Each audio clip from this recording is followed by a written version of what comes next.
What's up, guys? I'm back here with some more NCAA Football 14 Dynasty featuring my team, the Iowa Hawkeyes, and today we are taking on Purdue at Rose-Aid Stadium.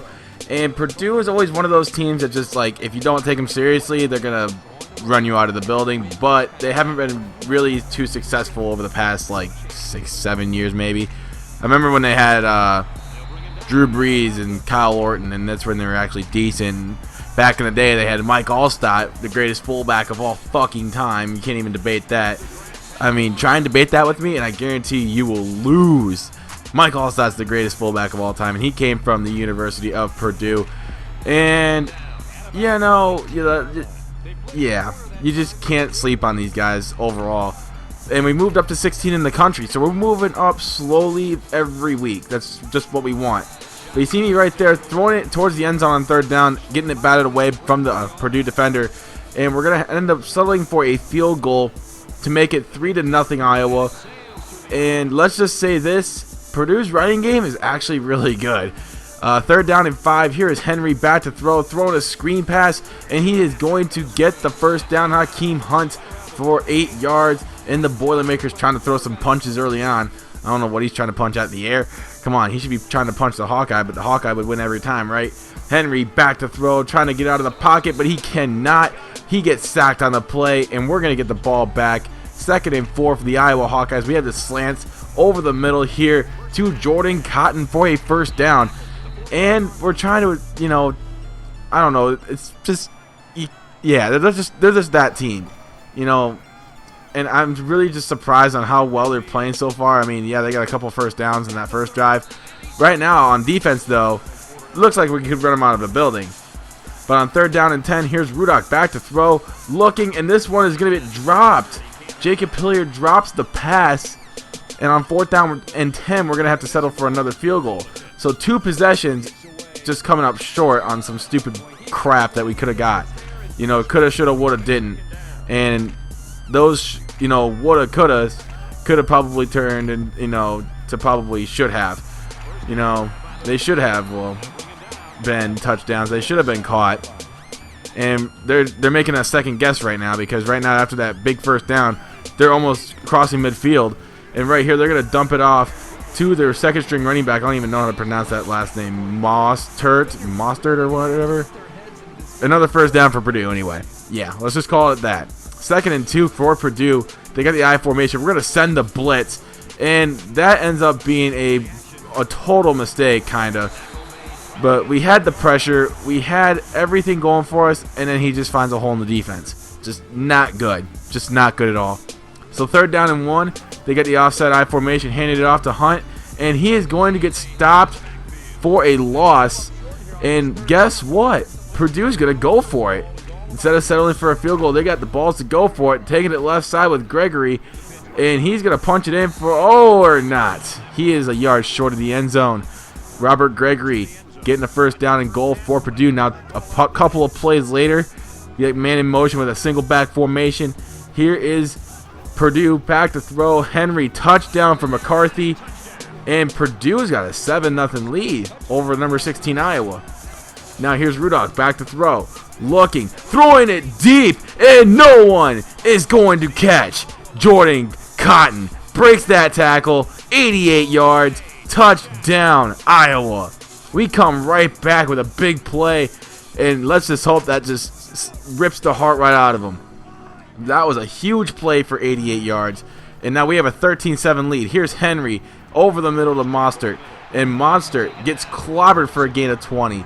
And another Purdue first down. This team's not going away. You see Rob Henry 10 for 10 so far. 1st and 10 for Purdue with 1 minute and 15 seconds left in the first half. Here he is back to throw over the middle to Bush. Bush with another first down, and they're getting closer and closer, ready to score. And we just got to keep him out of the end zone. I'm hoping we can do that, but it's just a process. Things just can't happen instantly like this. Especially on a Heisman difficulty where everything's just a big pain in the ass. You see Henry taking off, getting a first down for Purdue. Again, we get good pressure on him, but he just seems to find that one little hole and gets enough yards for a first down. Now here he is again, back to throw. This time he gets a quick stretch to Mostert again inside the 5-yard line for the Purdue Boilermakers. and he is 13 for 13. He is killing my pass defense so far. The run defense, yeah, he's been kind of getting that ball by himself, except for that play where Akeem Hunt punches it in from 4 yards out for the touchdown, and Purdue's got a 14-13 lead. Now they get the ball to start the second half. Henry back to throw, looking over the middle to Hunt. Hunt with another, actually he got stopped short for the first down right there, so 13-yard completion for Rob Henry. And now 3rd down and 1. Let's see if we can make this play happen. Henry back to throw over the middle to McCarthy, and my defenders collided, and it just looked like a big giant disaster for my defense.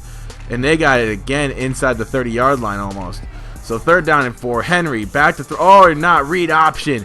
And look at him go. He's got all the space in the world. Gets enough for the first down, a little bit more after that. Gain of 13 yards. And another Purdue first down. We just got to make a stop right now. It's not happening. This defense isn't playing too well. You see a handoff to Akeem Hunt. Nice stiff arm right there. We were lucky to take him down. My goodness. Anyway, 1st and goal for Purdue. And actually now 3rd and goal for Purdue. My apologies. We got a zone blitz going. Let's see if we can make a stop. And no, we cannot. That's too easy. Akeem Hunt, touchdown from like less than a yard out. So now it's 21-13 Purdue. We're falling behind. If we lose, we're probably out of the top 25 because Purdue's not that great, especially on this game. They're like, what is this? Like they're 3-8 or something, or no, 3-5 or something. They're not that great. So Damon Bullock right side, he's going to get enough for a first down right here. He's taking it past midfield to the 37-yard line. Nice big game for Damon Bullock. And wow, that was just really nice.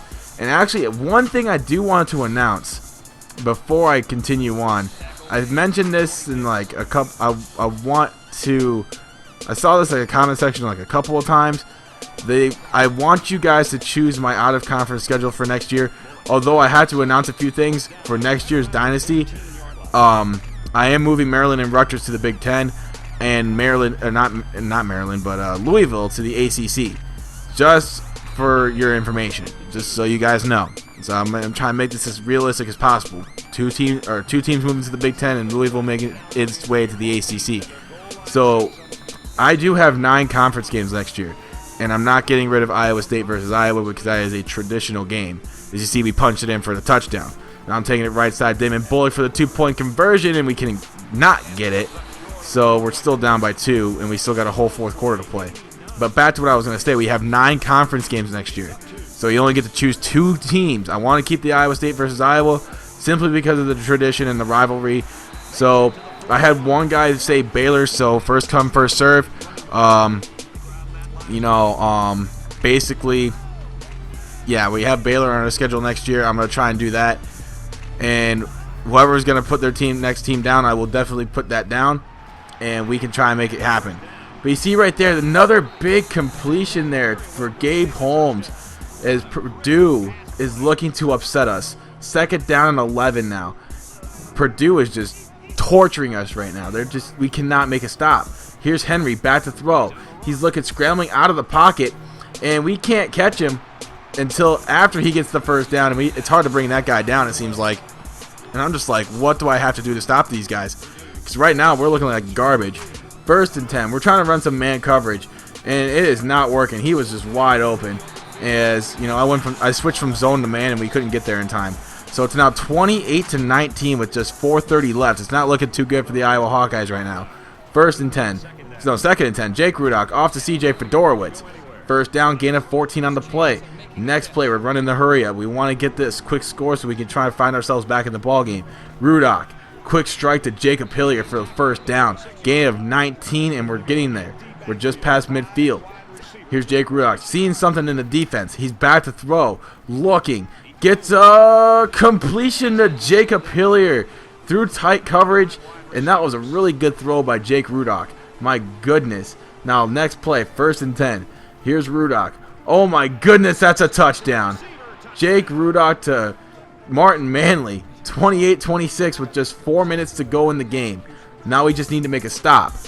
Now 1st and 10 for Purdue, as that's a sack. He couldn't avoid it this time, and the defense was just there to make the play. Sean Draper, big play right there. 2nd and 18. Let's see if we can keep it going. Now, let's see. Man in motion. Henry back to throw, and he cannot avoid the pressure again as we just keep on sending the blitz, as the man coverage seems to be flustering this quarterback when I have it not switching from zone to man. But now we have to run zone here on cover 4 on 3rd down and 25. Handoff. Why are they running the ball in this situation? That's just a head scratcher. That's just stupid. So now we're going to get the ball back. And yeah, I've showed every play on this Purdue possession, but this punt return right here plays a huge factor in what we could do to win this game. Jordan Cotton on the punt return takes it left side, and look at the return yardage. Look at this great field position we're going to start with. We're at the 34-yard line in Purdue territory. This is huge. 2nd and 1 here. We're going to hand it off Damon Bullock, and look at this run by Damon Bullock, trying to keep himself in the center of the field so we don't have to try and angle the kick or anything like that. So we don't want that. 2nd and 4, just 49 seconds left. Handoff, Damon Bullock once again, and he's going to fall down for the 1st down and goal. And now it's just a matter of time. We call a timeout with just a second left. So let's see what we could do here. Purdue calls a timeout as well, but this kick is up, and it's money. Iowa wins 29-28. As you see the kicker, Meyer, is just jumping full of joy, hands in the air like he just don't care, as Iowa just escapes out of Purdue. Man, what a game. That was close. We scored 10 points to just beat them in the fourth. We scored I think it was 17 points in the 4th quarter, and it was a really close game. I was really on my 16 points in the 4th quarter because we missed that 2-point conversion, but it was a really close game nonetheless. We really just came out of there in the slimmest of margins. So we got next week, we got Michigan, and then the final game of the regular season, we do have Nebraska. We're still in contention for the Big Ten championship, but it's really hard when you have a team that's like Michigan State, who we lost to, still undefeated in the Big Ten. So even if they lost that one game, they would still get the Big Ten championship because they beat us. But anyway, guys, thank you guys so much for watching. If you're a first-time viewer of myself, please subscribe. Also, stop by my 2nd channel, Old School Sin. The link is in the description. But until next time, my name is Sin with Vengeance, and I'm the mayor of Jam City, and I am out. Peace.